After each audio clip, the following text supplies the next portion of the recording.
สบายดีเด้อมื้อนี้ป๊อบสิพามาเฮ็ดแกงนอเนาะนอนี่ก็สิเป็นบองของมันพอเราดูนี่บ่ค่อยสิมีนอออกแล้วเนาะก่อนอื่นเราก็สิเอานอของเราไปล้างน้ำให้สะอาดแล้วเด้อแล้วเราสิมา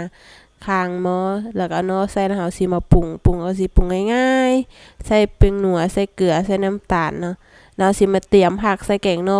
ผักของเราก็สิมี